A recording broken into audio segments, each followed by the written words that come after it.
دشمن اس طرف سے حملہ نہ کرے. تو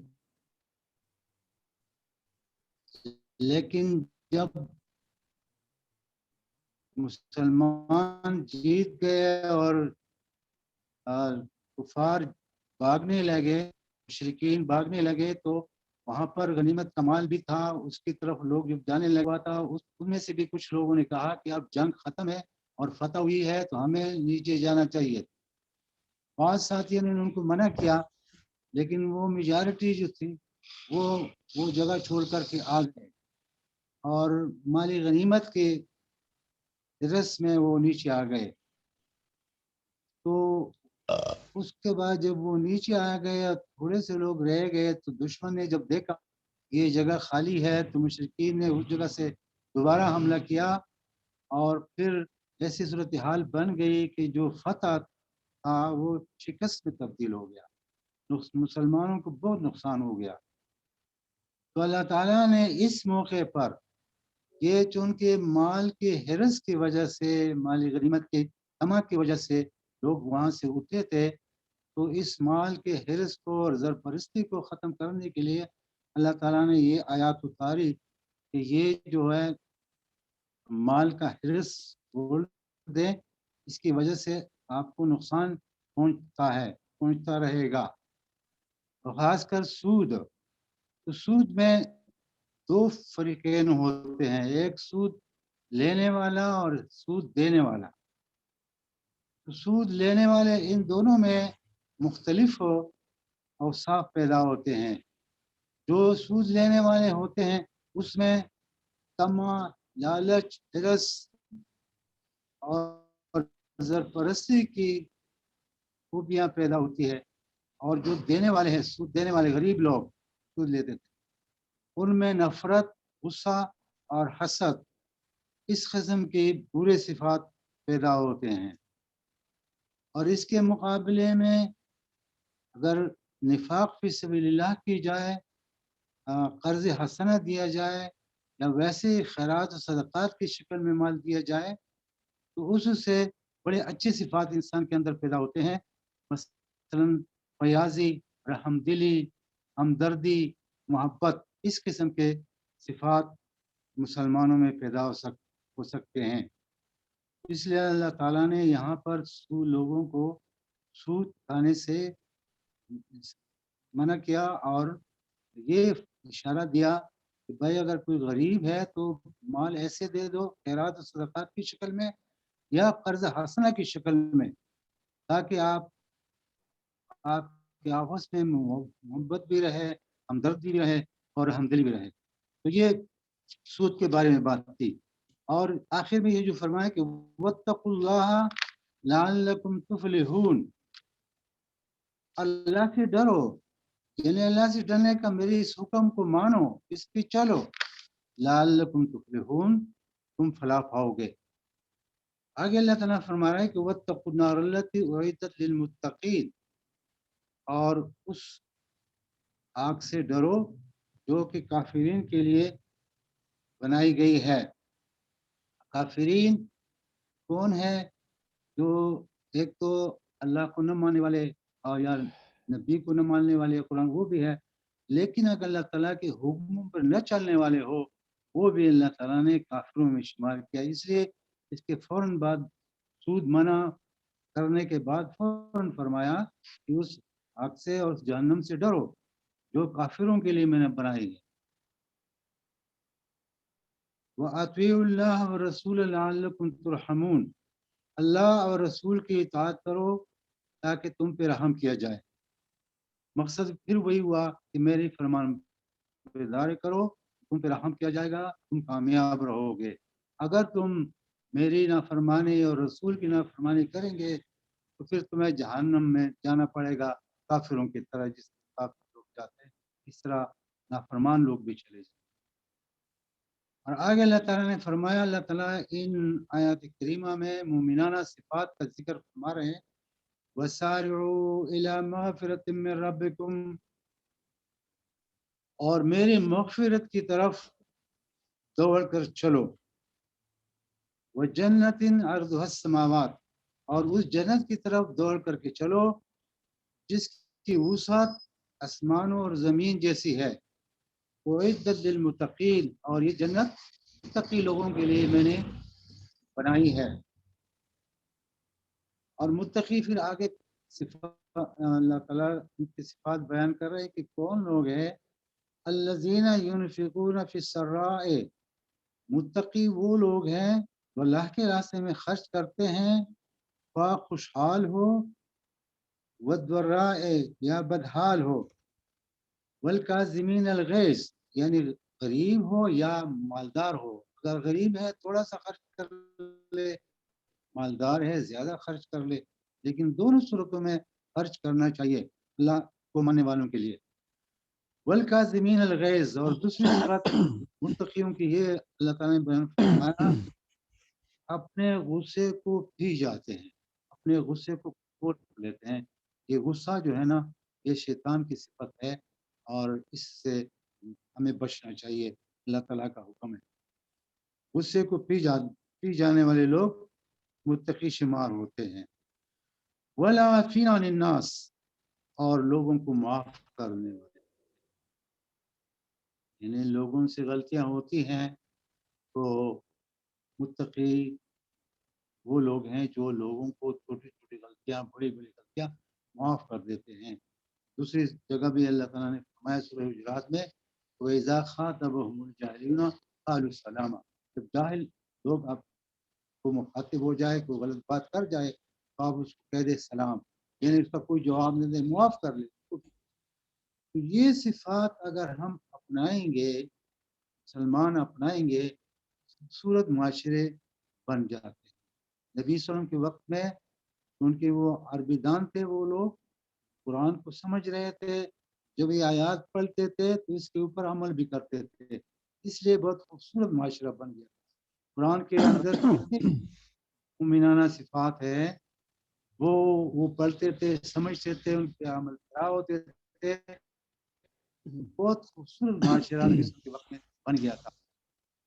اب جو ہے نا چونکہ قرآن کو لوگ سمجھنے کی کوشش نہیں کرتے، پڑھتے نہیں ہیں، اس لیے یہ سارے مسئلے ہیں اور فساد ہے، لوگوں کو معافی نہیں ہے، غصہ کو کنٹرول کرنے والے نہیں ہے، انفاق فی سبیل اللہ والے نہیں ہے، اس لیے معاشرہ خراب ہے اور پریشانیاں ہیں، سب لوگ پریشان ہیں۔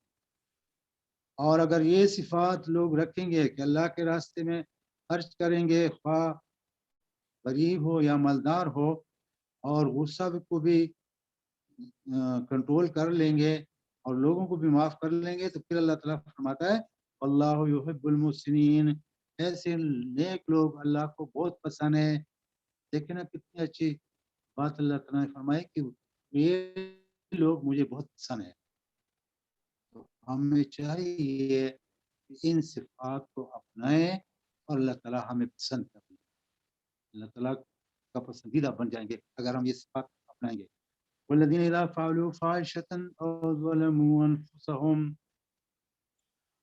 اور وہی متقین کی بات چل رہی ہے کہ یہ وہ لوگ جب ان میں سے بشریت کی بنیاد پر کوئی غلط کام ہو جاتا ہے، کوئی فحش کام ہو جاتا ہے، او ظلموا یا کوئی گناہ کر جاتے ہیں اور اپنے اوپر ظلم کرتے ہیں، ذکروا اللہ فاستغفروا لذنوبہم، تو اللہ تعالیٰ ان کو فوراً یاد آ جاتا ہے اور پھر وہ اللہ تعالیٰ سے اپنے گناہ کی معافی مانگتے ہیں۔ یعنی یہ متقیوں کی صفات ہے۔ کبھی اگر وہ کوئی غلطی ہو جائے، کہ منہ سے جھوٹ بولا جائے، کوئی غیبت کی جائے، یا کوئی اور فحش کام کیا جائے، فوراً اللہ تعالیٰ ان کو، یہ لوگ جو ہے وَمَن يَغْفِرُ الذُّنُوبَ، اللہ سے معافی مانگتے ہیں۔ کیوں مانگتے ہیں؟ کہ وَمَن يَغْفِرُ الذُّنُوبَ إِلَّا اللَّهُ، کیونکہ اللہ تعالیٰ کے سوا کون ہے جو ہمارے گناہوں کو معاف کر دے، اس لیے اللہ سے معافی مانگتے ہیں۔ وَلَمْ يُصِرُّوا عَلَىٰ مَا فَعَلُوا وَهُمْ يَعْلَمُونَ، اور پھر وہ جو غلطی ایک دفعہ ہوئی ہے، اللہ تعالیٰ سے انہوں نے معافی مانگی، استغفار کر لیا اور رجوع کر لیا اللہ تعالیٰ کی طرف، تو پھر وہ دوبارہ اس کام کو نہیں کرتے، جانتے بوجھتے اس کو نہیں کرتے، اس کو دوبارہ نہیں کرتے۔ یہ ایسا نہیں ہوتا کہ آج کوئی غلطی ہو گئی، آج معافی مانگ لی، استغفار کر لیا، اور کل پھر دوبارہ وہ کر رہا ہے، پرسوں پھر کر رہا ہے، تو یہ کوئی استغفار اور توبہ نہیں ہے۔ توبہ جب کر لیا تو اس کام کو دوبارہ پھر وہ نہیں کرتے، یہ متقی۔ اولئک جزاؤہم مغفرۃ من ربہم، اور یہ جزا ہے ان لوگوں کی اللہ تعالیٰ کی طرف سے مغفرت، وجنات تجری، اور جنت، ان لوگوں کو پھر جنت ملے گا، تجری من تحتہا الانہار، جس کے نیچے نہریں بہ رہی ہیں، خالدین فیہا، اور وہ لوگ پھر ہمیشہ اس جنت میں رہیں گے۔ یعنی ایک ایسا بدلہ ہے، ایسا وہ ہے کہ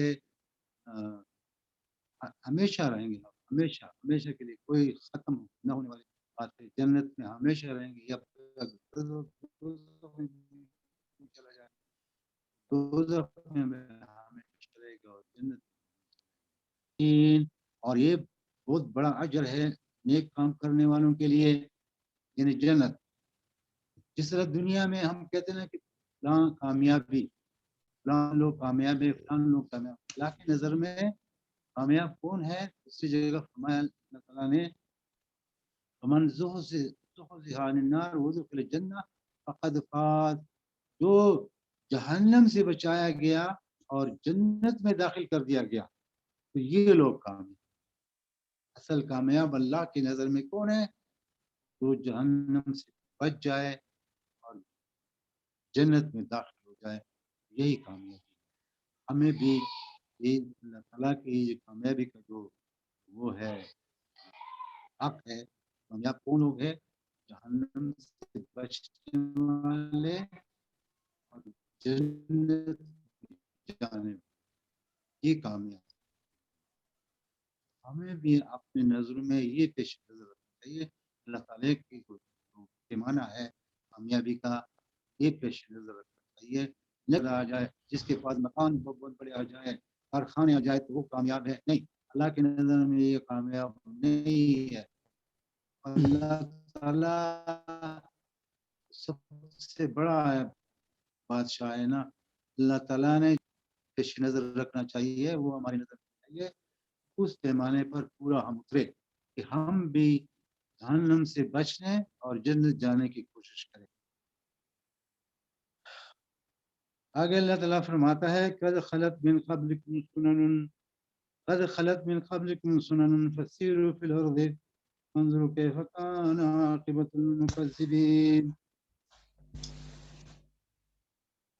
بہت سارے لوگ پہلے گزرے ہیں، قد خلت من قبلکم، ان سے پہلے بہت سارے لوگ گزرے ہیں، فسیروا فی الارض، دنیا میں چل پھر کر دیکھو، کیف کان عاقبۃ المکذبین، کہ جو جن لوگوں نے اللہ تعالیٰ کے حکام کو جھٹلایا، اس کا کیا انجام ہوا، کتنا برا انجام ہوا۔ یہ قرآن میں قوم سمود، قوم عاد، قوم لوط، مختلف اقوام کے حالات بیان ہوئی ہیں، اس میں اللہ تعالیٰ نے ہمارے لیے، ہمارے سبق کے لیے وہ واقعات پیش کیے ہیں کہ جس قوم نے نافرمانی کی اس کو میں نے یہ سزا دی، اس کو میں نے یہ سزا دی، وہ ہمارے پیش نظر ہونا چاہیے، اور وہ اس کے اثرات ابھی بھی اس دنیا میں موجود ہیں۔ اگر لوگ گھومے پھرے تو مختلف اقوام کی تباہی کے اثرات اب بھی لوگ مل سکتے ہیں۔ اس لیے اللہ تعالیٰ فرمان قوموں کے ساتھ کیا انجام کیا ہے، اس کو کتنی سزا دی ہے، اس کو ذرا یاد رکھو۔ ھذا بیان للناس وہدی وموعظۃ للمتقین، یہ قرآن کے بارے میں اللہ تعالیٰ فرماتا ہے کہ یہ ایک بیان ہے، ایک تنبیہ ہے، ایک وارننگ ہے لوگوں کے لیے۔ للناس، ھذا بیان للناس، ایک بیان ہے، ایک تنبیہ ہے، وارننگ ہے لوگوں کے لیے، وہدن، اور ہدایت بھی ہے، وموعظۃ، اور نصیحت بھی ہے، للمتقین، متقی لوگوں کے لیے۔ متقی کی صفات پہلی بیان ہوئی ہے، لیکن جو اصل اس کا مطلب ہے متقی کا، کہ اللہ سے ڈرنے والا، پرہیزگار، پرہیز کرنے والا۔ جو بندہ اللہ سے ڈرے گا اس کے احکامات پہ چلے گا، جو اللہ سے نہیں ڈرے گا وہ نہیں چلے گا. اس لیے قرآن جو ہے خاص کر ان لوگوں کے لیے جو اللہ سے ڈرتے ہوں, اللہ کے فرمان سے چلنا چاہتے ہو اور پرہیزگار رہنا چاہتے ہو, برائیوں سے بچنا چاہتے ہو, ان کے لیے یہ ہدایت اور نصیحت ہے. اب ہمیں ہدایت لینے کی کوشش کرنی چاہیے. اور یہ ہدایت, ایک بات میں بتا دوں کہ ایک بندہ تھا رسول صلی اللہ علیہ وسلم کے وقت میں, وہ نبی صلی اللہ علیہ وسلم سے ملے اور گپ شپ کی, کیونکہ ایک شہر میں رہتے تھے. تو پھر نبی صلی اللہ علیہ وسلم نے ازراہ مزاق ان سے پوچھا کہ وہ نام میرے ذہن سے نکل رہا ہے, فلان آپ کتنے بتوں کو پوجتے ہیں؟ تو انہوں نے کہا میں 7 بتوں کو پوجتا ہوں, 6 زمین میں ہیں اور 1 آسمان میں ہے. تو نبی صلی اللہ علیہ وسلم نے آگے پوچھا کہ چلو پھر یہ بتاؤ کہ آپ کس سے زیادہ ڈرتے ہیں اور کس سے زیادہ امید رکھتے ہیں؟ وہ شخص صحابی بن گیا. پھر اس نے پھر بتایا کہ جو آسمان میں ہے اس سے ڈرتا بھی ہوں اور اس سے امید بھی ہے. تو نبی صلی اللہ علیہ وسلم سمجھ گئے کہ بندہ ابھی انشاءاللہ آنے والا ہے. تو نبی صلی اللہ علیہ وسلم نے فرمایا ان کو کہ اے نا, آپ جب کلمہ پڑھو تو میرے پاس آ جاؤ, میں تمہیں 2 قیمتی باتیں بتاؤں گا. چنانچہ ایک ماہ بعد یا 2 ماہ بعد 3 ماہ بعد جب گیا, فوراً نبی صلی اللہ علیہ وسلم کے پاس دوڑتے ہوئے آئے اور پوچھا کہ اے نبی صلی اللہ علیہ وسلم, میں تو کلمہ پڑھ چکا ہوں, مجھے وہ 2 قیمتی باتیں بتائیں. تو نبی صلی اللہ علیہ وسلم نے فرمایا کہ یہ پڑھا کرو, اللہم اہدنی, کہ جس کے معنی یہ ہے, الفاظ عربی کے میرے ذہن سے نکل گئے, کہ جس کے معنی یہ ہے یا اللہ ہدایت میرے سینے میں داخل فرما اور مجھے اپنے نفس کی شرارتوں سے بچا. یا اللہ ہدایت میرے سینے میں داخل فرما اور مجھے اپنے نفس کے شرارتوں سے بچا. تو یہ ہدایت جو ہے یہ سینے کے اندر جاتا اور سینے بالکل برائیوں سے پاک ہوگا. جیسے ہمارے خواتین سالن بناتی ہے, پہلے اس برتن کو دھو لیتی ہے صاف کر کے, پھر اس میں نیا سالن ڈال کے. اسی طرح جب تک اس سینے کے اندر جھوٹ موجود ہے, اس سینے کے اندر اور برائیاں موجود ہے, شرک موجود ہے, بدعات موجود ہے, تو اس کے اندر ہدایت نہیں جا سکتی. ہدایت تب جائے گی جب سب برائیوں کو چلی جائے. اس لیے اس ہدایت کے لیے ہمیں کوشش کرنی چاہیے, اور کوشش یہی ہے قرآن کو ہم سمجھے, اس کے مطابق اپنی زندگی بنائیں. اور آخری آیات, وَلَا تَهِنُوا وَلَا تَحْزَنُوا وَأَنْتُمُ الْأَعْلَوْنَ إِن كُنتُم مُؤْمِنِينَ. اللہ تعالیٰ فرماتا ہے کہ دل شکستہ نہ ہو, یعنی پریشان نہ ہو اور غم نہ کرو. وَأَنْتُمُ الْأَعْلَوْنَ, تم ہی غالب رہو گے اگر تم مومن ہو. یعنی ہماری کامیابی کے لیے اور ہمارے غلبے کے لیے اللہ تعالیٰ نے یہ ایک شرط رکھا کہ اگر ہم مومن تمام مومنانہ صفات اپنے اندر رکھیں گے تو ہم جو ہے کامیاب رہیں گے اور غالب رہیں گے, اور ہمیں کوئی پریشانی کی ضرورت نہیں. اللہ تعالیٰ ہمیں تسلی دے. لہذا میرے بھائیوں دوستوں, قرآن پاک کے اندر مومن کی صفات جگہ جگہ بیان ہوئی. یہ تو میں نے سورہ عمران کی چند آیات کریمہ کے سامنے کی اور پیش کی, لیکن جگہ جگہ پر مومنانہ صفات, وہ تمام مومنانہ صفات اگر ہم پڑھیں گے, سمجھیں گے, اس کو اپنائیں گے تو ہم مومن بن جائیں گے. اور مومن کے ساتھ پھر اللہ تعالیٰ کا وعدہ ہے کہ وہ اس دنیا میں اس کو خوش رکھوں گا, مطمئن رکھوں گا, اور آخرت میں بھی وہ کامیاب رہے گا اور خوشحال. اللہ تعالیٰ سے میں دعا کرتا ہوں اللہ تعالیٰ ہمیں اس قرآن پاک کو سمجھنے کی اور اس پر عمل کرنے کی توفیق عطا فرمائے, اور اسے دوسروں تک پہنچانے کی بھی توفیق عطا فرمائے, تاکہ پورا معاشرہ قرآن کے مطابق بن جائے, خوشحال معاشرہ بن جائے, جس طرح نبی صلی اللہ علیہ وسلم کے وقت میں بنا تھا, اور لوگ خوشحال تھے, لوگوں میں محبت تھی, اور زکوٰۃ لینے والے نہیں ملتے تھے اس وقت. تو اللہ تعالیٰ ہمیں بھی توفیق دے, ہم بھی یہ کام کریں, اس طرح خوبصورت معاشرہ بنا سکے. آخر دعوانا ان الحمدللہ رب العالمین. جزاک اللہ خان جی, گلداد خان صاحب ماشاء اللہ آپ نے بہت ہی عمدہ طریقے سے جو ہے سورہ آل عمران کے اس پورے رکوع کی جو ہے وہ تلاوت بھی اور اس کا محاسن مطالعہ بھی پیش کیا. تو میں ویلکم کرتا ہوں اپنے اکرم ضیاء صاحب کو, علی گیلانی صاحب کو اور شاہد رفیع بھائی کو. تو سب سے پہلے اکرم ضیاء بھائی آپ اس پہ تبصرہ کر لیں.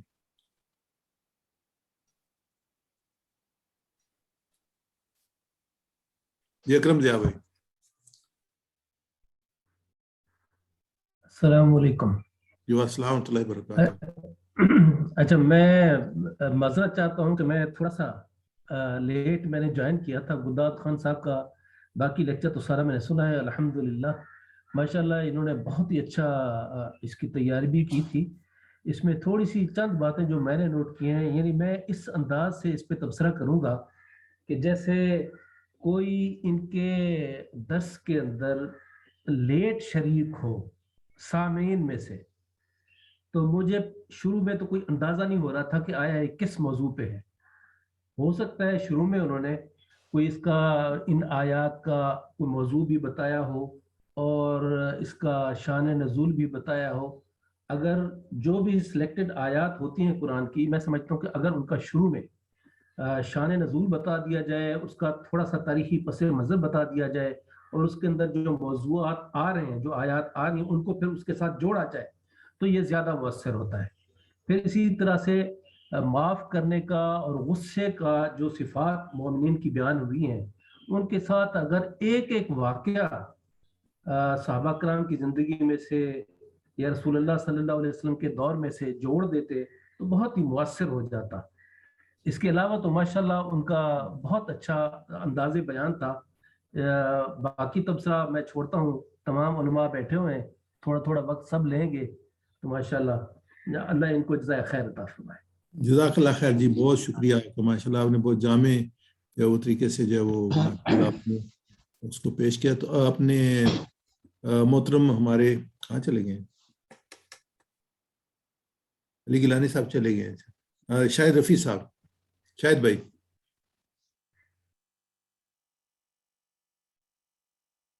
جی شاہد بھائی, شاہد رفیع صاحب.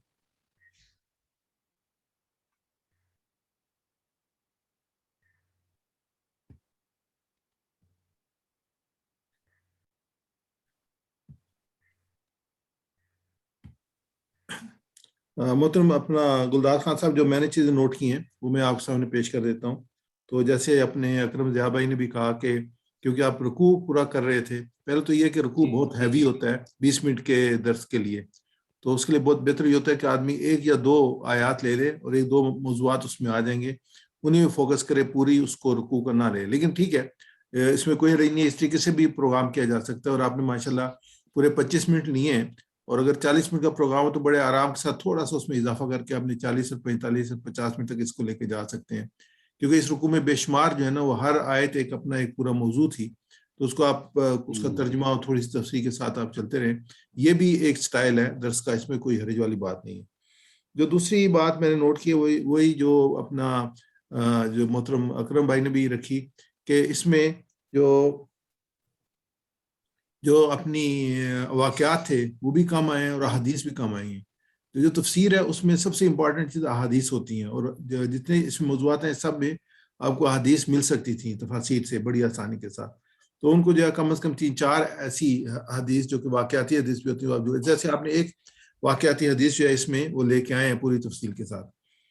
تیسرا یہ ہے کہ جو امپورٹنٹ چیز ہوتی ہے وہی ہوتی ہے اس کا انطباق, یعنی کہ آپ اس سے ہمیں کیا حاصل کرنا چاہیے. جیسے سود میں تھا, جو ابھی اس دنیا کی صورتحال ہے, ہمارے ملک کی صورتحال ہے, سیاسی بھی معاشی بھی, وہ صحیح وقت ہے اس کو جو ٹچ کرنے کا, کہ یہ جو ہم نے اللہ کے ساتھ جنگ شروع کی ہوئی ہے نا, اس کی وجہ سے نہ ملک میں سکون ہے اور نہ معاشی طور پہ سودہ حالی ہے, تو یہ زوال کی طرف جا رہا ہے. تو اس میں ضرور جو ہے نا وہ اس لحاظ سے کمنٹس ہونے چاہیے تاکہ لوگوں کو فوراً اسٹرائک کرے کہ یہ کیوں ضروری تھا اس پہ عمل کرنا, اور کیوں اس میں خاص طور پھر سورہ بقرہ کی آیت جو وہ اس میں آپ لے کے آتے قرآن سے, قرآن کی تفسیر کے سلسلے میں, تو زیادہ جو ہے نا آپ کا پروگرام زیادہ جو ہے وہ بہتر ہو جاتا.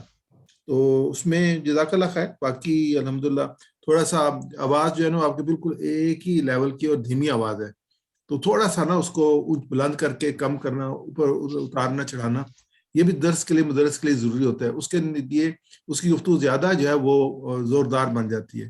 پھر جیسے ہاتھوں کا استعمال ہے وہ بھی آپ کو کرنا چاہیے. مثلا یہ کہ اللہ میاں نے دیے ہوئے 2 ہاتھ دیے ہوئے ہیں جی, اور اس سے بھی جو قوت پیدا ہوتی ہے گفتگو کے اندر, تو اس کو بھی آپ تھوڑا سا اپنی باڈی لینگویج, جس کہتے ہیں باڈی لینگویج, اس کو بھی تھوڑے سے تاثرات جو ہے نا وہ آنے چاہیے. چہرے کے تاثرات آنے چاہیے, آواز کے تاثرات آنے چاہیے, ہاتھ وغیرہ کے تاثرات آنے چاہیے. اس میں جو سامنے لوگ بیٹھے ہوتے ہیں اس پہ وہ اثر انداز ہوتے ہیں, بلکہ کئی لوگ تو بہت زیادہ استعمال کرتے ہیں اپنے باڈی لینگویج کو, اس کو اپنی بات کو زیادہ افیکٹو بنانے کے لیے. تو ابھی علی گیلانی بھائی مجھے نظر آئے ہیں, تو میں ان کی طرف چلوں گا, ان سے ریکویسٹ کروں گا اگر وہ کچھ کہنا چاہیں تو. یہ علی گیلانی بھائی. جی السلام علیکم رحمۃ اللہ. کہاں چلے گئے تھے آپ؟ میں ایکچولی وہ مشتاق صاحب جوائن کر رہے ہیں, ان کو جوائننگ میں پرابلم ہو رہی تھی, تو پھر اچھا کال آ رہی, ٹھیک تو وہ ابھی چند ہی لمحات میں جوائن کرتے ہیں, اور وہ ماشاء اللہ اعتماد ہیں, اور اپنا ویلکم جی ویلکم. یہ آپ درس نے کو جو پورشن سنا تھا اس پہ اگر آپ تبصرہ کر دیں گلداد خان صاحب. میں بطور مبصر اس کے آج مربی تو نہیں ہوں اس میں شریک, آپ نے کہا ہے, تو بس ایک بات یہ ہے کہ گلداد خان کو ماشاءاللہ سینئر ساتھی ہمارے جانتے ہیں ہم پہلے سے ہی, اور ماشاءاللہ بہت تھوڑا سا میں نے پورشن سنا ان کے درس کا, اور اچھا سارا آخر تک انہوں نے تکمیل کیا, اور آخر میں سب سے اچھی بات یہ ہے کہ نتیجہ بھی پیش کیا ہے کہ ہمیں جو ہے اسباق حاصل کرنے چاہیے اس سے, قرآن سے, اور اپنی امپروومنٹ کرنی چاہیے. باقی چیزیں جو آپ نے کہی ہیں کہ آواز جو ہے اس کو تھوڑا سا, اس کی پچ کو بھی تھوڑا سا بلند رکھیں, اور اتار چڑھاؤ کریں گے تو انشاءاللہ بہتر درس کا ثابت ہوگا. جزاک اللہ. ڈاکٹر رفیع بھائی اگر آپ ہیں تو. جی وہ اصل میں سن رہا تھا, تو گھر میں ایک چوہا نکل آیا تھا, تو ایک پینک پھیل گیا, اس کے شکار کے لیے نکلا تھا. صحیح ہو گئی, لیکن اس نے کفار کی طرح راہ فرار اختیار کر لی. اچھا. تو میں نے بھی تھوڑا ہی حصہ سن پایا میں ان کا, ممکن ہے آپ حضرات کے تبصروں میں بھی وہ بات کور ہو گئی ہو, کئی چیزیں آ چکی ہیں. صرف ایک پوائنٹ شاید آپ دونوں خواجگان میں سے کسی نے کہا ہو کہ جب سود خود کتنا بڑا موضوع ہے, جیسے ابھی آپ بھی کہہ رہے تھے کہ اس پر بہت بات ہو سکتی تھی. اس میں اگر غزوہ احد کا ذکر ٹھیک ہے وہ پس منظر میں آ جاتا ہے, لیکن اس پر کہ وہ طمع کی وجہ سے اور حرص کی وجہ سے اور زرپرستی کی وجہ سے انہوں نے وہ مورچہ چھوڑ دیا, یہ الفاظ جو ہیں میرا خیال ہے کہ اس سے ذرا ہمیں اجتناب کرنا چاہیے. تو کیونکہ ظاہر ہے یہ ہم جو بات کر رہے ہیں یہ صحابہ کرام کے حوالے سے ہو رہی ہے, تو اس طرح کی جو چیزیں جو نازک مقامات آتے ہیں تو اس پر الفاظ کا استعمال جو انبیاء کے یا صحابہ کے بزرگان کے حوالے سے ہو, تو یہ تھوڑی سی چیزیں مجھے محسوس ہوئی تھی. جزاکم اللہ. جزاک اللہ خیر جی, بہت شکریہ جی گلداد خان صاحب, اللہ تعالیٰ آپ کو بہترین اجر عطا فرمائے. اب اپنی ویڈیو بند کر دیجیے گا, جب آپ پروگرام سے نکلیں گے نا باہر تو اپنی ویڈیو کو بند کر دیں, ٹھیک ہے, تاکہ جو ہے نا پھر جو ایک اس پہ لوڈ جو کم ہو جاتا ہے سسٹم کے اوپر. تو اب ہمارے موسم جو ہے وہ سید عبدالمجید صاحب جو ہے نا وہ پروگرام دیں گے, تو میں ان کو دعوت دیتا ہوں پروگرام شروع کرنے کی. عبد الماجد صاحب. جزاکم اللہ خیر, میں آپ سے اجازت چاہتا ہوں. جی بالکل جی صحیح ہے جی عبد الماجد بھائی. جی نحمده ونصلي على رسوله الكريم. أعوذ بالله من الشيطان الرجيم. بسم الله الرحمن الرحيم. فإذا نفخ في الصور نفخة واحدة وحملت الأرض والجبال فدكتا دكة واحدة فيومئذ وقعت الواقعة وانشقت السماء فهي يومئذ واهية والملك على أرجائها ويحمل عرش ربك فوقهم يومئذ ثمانية يومئذ تعرضون لا تخفى منكم خافية فأما من أوتي كتابه بيمينه فيقول هاؤم اقرءوا كتابيه إني ظننت أني ملاق حسابيه وهو في عيشة راضية في جنة عالية قطوفها دانية كلوا واشربوا هنيئا بما أسلفتم في الأيام الخالية وأما من أوتي كتابه بشماله فيقول يا ليتني لم أوت كتابي ولم أدر ما حسابي يا ليتها كانت القاضية ما أغنى عني مالية هلك عني سلطانية خذوه فغلوه ثم الجحيم صلوه ثم في سلسلة زرعها 70 ذراعا فاسلكوه إنه كان لا يؤمن بالله العظيم ولا يحض على طعام المسكين فليس له اليوم هاهنا حميم ولا طعام إلا من غسلين لا يأكله إلا الخاطئون صدق الله مولانا العظيم وصدق رسوله النبي الكريم ونحن على ذلك من الشاهدين والشاكرين والحمد لله رب العالمین۔ شروع اللہ کے نام سے جو بڑا مہربان نہایت رحم کرنے والا ہے۔ پھر جب ایک دفعہ سور میں پھونک مار دی جائے گی اور زمین اور پہاڑوں کو اٹھا کر ایک ہی چوٹ سے ریزہ ریزہ کر دیا جائے گا، اور اس روز وہ ہونے والا واقعہ پیش ہو کر رہے گا۔ اس دن آسمان پھٹے گا، اس کی بندش ڈھیلی پڑ جائے گی، فرشتے اس کے اطراف و جوانب میں موجود ہوں گے، اور 8 فرشتے اس روز تیرے رب کا عرش اپنے اوپر اٹھائے ہوئے ہوں گے۔ وہ دن ہوگا جب تم لوگ پیش کیے جاؤ گے اور تمہارا کوئی راز بھی راز نہ رہے گا۔ بس جس کسی کو اس کا اعمال نامہ اس کے داہنے ہاتھ میں دیا گیا تو پکار اٹھے گا، دیکھو میرا اعمال نامہ، پڑھو میرا اعمال نامہ۔ میں سمجھتا تھا کہ مجھے ضرور اپنا حساب ملنے والا ہے۔ پس وہ دل پسند عیش میں ہوگا، عالی مقام جنت میں، جس کے پھلوں کے گچھے جھکے پڑ رہے ہوں گے۔ کھاؤ اور پیو اپنے ان اعمال کے بدلے جو تم نے گزرے ہوئے دنوں میں کیے ہیں، اور جس کا اعمال نامہ باہنے ہاتھ میں دیا جائے گا۔ وہ کہے گا کاش مجھے میرا اعمال نامہ نہ ملا ہوتا اور میں نہ جانتا کہ میرا حساب کیا ہے۔ کاش میری وہی موت جو دنیا میں آئی تھی فیصلہ کن ہوتی، آج میرا مال میرے کچھ کام نہ آیا۔ اتنا بڑا اختیار تھا، وہ سب ختم ہو گیا۔ پکڑو اور اسے اس کی گردن میں توق ڈال دو، پھر اسے جہنم میں جھونک دو، اور پھر اس کو 70 ہاتھ لمبی زنجیر میں جکڑ دو۔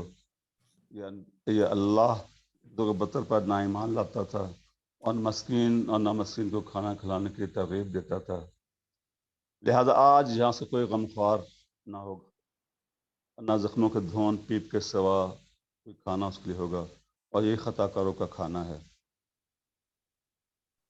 سامعین کرام، ابھی میں نے آپ کے سامنے سورہ حاقہ کے 13 سے 37 آیات کی تلاوت کی ہے۔ جیسے سورت کے پہلے لفظ ہی کو اس کا نام دیا گیا ہے، اس کا زمانہ نزول مکہ کے ابتدائی دور کی نازل شدہ صورتوں میں ہوتا ہے۔ اس کے مضامین سے پتہ چلتا ہے کہ جب نبی کریم صلی اللہ علیہ وسلم کی مخالفت شروع ہو چکی تھی، مگر ابھی اس میں شدت نہیں آئی تھی۔ حضرت عمر کا واقعہ وہ بیان کرتے ہیں کہ ایک دفعہ میں نبی صلی اللہ علیہ وسلم کو استانے کے لیے گھر سے نکلا تو نبی کریم صلی اللہ علیہ وسلم بیت اللہ میں داخل ہو چکے تھے اور نماز کی نیت کر چکے تھے. میں خانہ کعبہ کے پردے کے پیچھے چھپ کے کھڑا ہو گیا اور قرآن پاک کی آیات میرے دل سے ٹکرا رہی تھی. میں سوچا کہ شاید یہ کسی شاعر کا کلام ہے. تو صلی اللہ علیہ وسلم علیہ تلاوت کی کہ یہ رسول کریم کا قول ہے، کسی شاعر کا کلام نہیں ہے. پھر میرے ذہن میں خیال آیا جیسے مشرکین مکہ کہتے ہیں کہ یہ کسی کاہن یا جادوگر کا قول ہے. میں فرمائی ولا بقول کاہن، یہ کسی کاہن کا کلام نہیں ہے، یہ رب العالمین کی طرف سے ہے. یہ آیات سننے کے بعد کسٹمر واپس آ گئے. ان کو دل پہ چوٹ لگ چکی تھی، لیکن جب بہن کا واقعہ اور بہنوئی کا واقعہ اسلام لانے کا اور قرآن سننے کا ہوا، اس دن ان کی دنیا بدل گئی اور وہ ایمان لے آئے. سامعین کرام، حضرت مولانا اصلاحی صاحب اور ڈاکٹر سعد صاحب نے اپنے تفاسیر کے اندر اس بات کا ذکر کیا ہے. اللہ تعالیٰ نے کائنات میں ہر چیز کا جوڑا بنایا ہے. جس طرح انسان مرد اور عورت کا جوڑا بنایا گیا ہے، اس طرح کائنات کی ہر چیز، دنیا کو آخرت کے ساتھ جوڑا گیا ہے، زمین آسمان کے ساتھ. بلکہ یہ بھی فرماتے ہیں کہ قرآن پاک کی صورتوں کو بھی جوڑوں کی شکل میں بنایا گیا ہے. کہیں 2 صورتیں، کہیں 3 صورتیں اس میں آتی ہیں. اور اس سورہ حاقہ کو سورہ واقعہ کے ساتھ جوڑا قرار دیتے ہیں. اس کا موضوع اور مضمون اس کے پہلے رکوع کے اندر قرآن کے منزل من اللہ ہونے اور رسول کریم صلی اللہ علیہ وسلم کے رسول برحق ہونے کے بارے میں ہے. اور جن آیات کی میں نے تلاوت کی ہے اس کے اندر دنیا کے موجودہ زندگی کے بعد نوع انسانی کے لیے ایک دوسری ابدی زندگی مقرر فرمائی ہے جس میں آخرت کا نام دیتے ہیں. اور اس کے اندر داہنے اور بائیں ہاتھ میں جو اعمال نامہ دیا جائے گا اس کا ذکر ہے. کامیاب اور ناکاموں کا ذکر ہے اور ان کے لیے جزا و سزا کا ذکر ہے. سامعین کرام، اگر ہم پہلی آیت کا ہی جائزہ لیں، اللہ تعالیٰ کیا ارشاد فرما رہے ہیں. فَإِذَا نُفِخَ فِي الصُّورِ نَفْخَةٌ وَاحِدَةٌ، جب ایک دفعہ سور میں پھونک مار دی جائے گی. یہ پہلا مرحلہ ہے جب سور میں پھونک مار جو بڑھتی چلی جائے گی. زلزلے کی آواز کتنی شدید ہوتی ہے، اس قسم کی بہت تیز آواز ہوگی.